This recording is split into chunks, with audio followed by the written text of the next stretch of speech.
You scroll through your feed late at night, and there it is, another friend's sun-drenched beach getaway, laughing with people who seem effortlessly happy, posting moments that make your own evening feel small and quiet by comparison. A sharp sting hits your chest. Jealousy, maybe? Or something deeper, something that feels almost like panic. You tell yourself it's just envy over a vacation photo, but your brain is interpreting it very differently. It thinks you're in real danger. As someone who has spent years studying how our ancient wiring collides with modern life, I can tell you this isn't mere social media addiction. What you're feeling is FOMO, fear of missing out, and it's rooted in a primal survival instinct that once kept our ancestors alive. Imagine a prehistoric human standing alone at the edge of a dark forest. The rest of the tribe has moved on to hunt, gather, or find shelter together. Being excluded wasn't just lonely, it was lethal. Without the group, you faced starvation, exposure, or predators. Belonging wasn't optional, it was the difference between life and death. For hundreds of thousands of years, our brains evolved to treat social exclusion as a serious threat, lighting up the same fear circuits that respond to physical danger.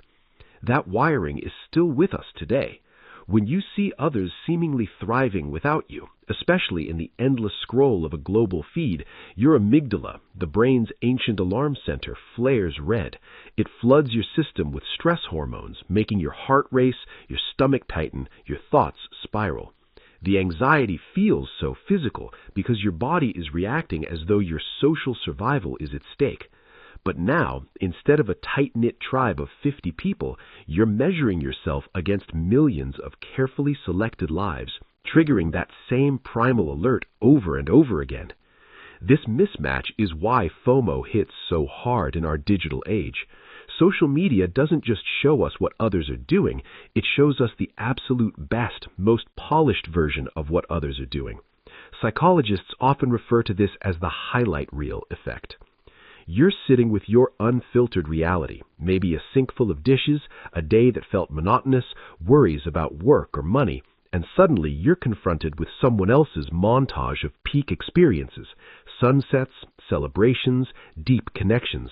It's like comparing your full-length documentary, complete with bloopers and slow scenes, to everyone else's 2-minute trailer of only the exciting parts. Research consistently shows that people tend to share only their highs, hiding the insecurities, arguments, and ordinary moments that everyone experiences. Even the person whose life looks perfect on your screen is likely scrolling right now, feeling their own pang of FOMO about someone else's post. The illusion is powerful, but once you recognize it, you can start to dismantle its hold. Next time that sting arises, pause and remind yourself, this is a curated snapshot, not the whole story. You're not seeing reality, you're seeing marketing for other people's lives. That simple cognitive shift can soften the intensity, pulling you back from the edge of automatic comparison. Once you've begun to see through the highlight reel, the next step is to gently redirect your brain's focus. FOMO is fundamentally a scarcity mindset. It fixates on what's missing, what's lacking, what's happening elsewhere. The most effective counter is abundance, and one of the strongest evidence-based ways to cultivate it is through gratitude. This isn't about forcing fake positivity or ignoring real challenges. It's a deliberate practice drawn from cognitive behavioral therapy principles that retrains your attention. Studies have repeatedly demonstrated that when people regularly note even 3 things they're thankful for, simple, immediate things like the warmth of coffee in your hands, the loyalty of a pet curling up nearby, the fact that your body carried you through the day, the distress from social comparisons drops noticeably. Gratitude doesn't erase what you don't have, it expands your awareness of what you do have right now. Over time, this habit strengthens neural pathways associated with contentment and weakens the pull of the fear-based scarcity loop. Try it in small, consistent ways. At the end of the day, jot down a few specifics, not vague ideas like, I'm grateful for my life, but concrete details.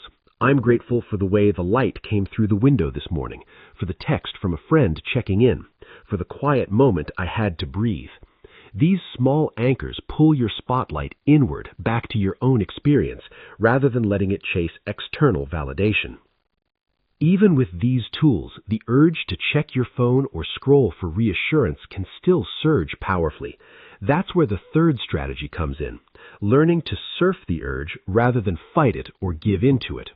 This technique, rooted in mindfulness practices and widely used for managing cravings of all kinds, including compulsive social media use, treats the impulse like a wave in the ocean.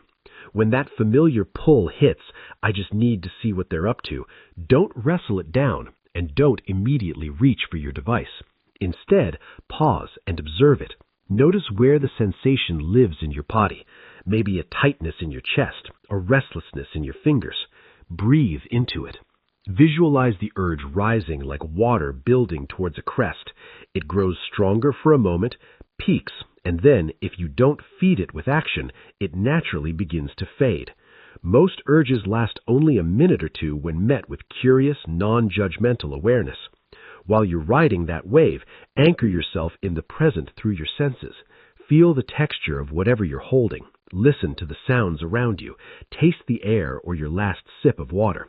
This isn't suppression, it's presence. By repeatedly choosing to stay with the discomfort instead of escaping it through the screen, you build tolerance and weaken the habit loop. Over weeks and months, what once felt like an irresistible compulsion becomes just another passing wave. You move from being controlled by fear of missing out to embracing something far more liberating, the joy of missing out. The deep satisfaction of being fully here in your own unfiltered life without needing to prove or compare. These three approaches, the reality check on highlight reels, the gratitude redirect, and urge surfing, work together because they address FOMO at every level, the distorted perception that fuels it, the scarcity focus that sustains it, and the impulsive behavior that reinforces it. They're not quick fixes, but they're grounded in how the brain actually changes, through repeated, gentle redirection rather than force. Start small, be patient with yourself when the old patterns resurface, and remember that this ancient alarm system was designed to protect you. Now, you're simply updating it for a world where belonging no longer depends on constant vigilance over what everyone else is doing.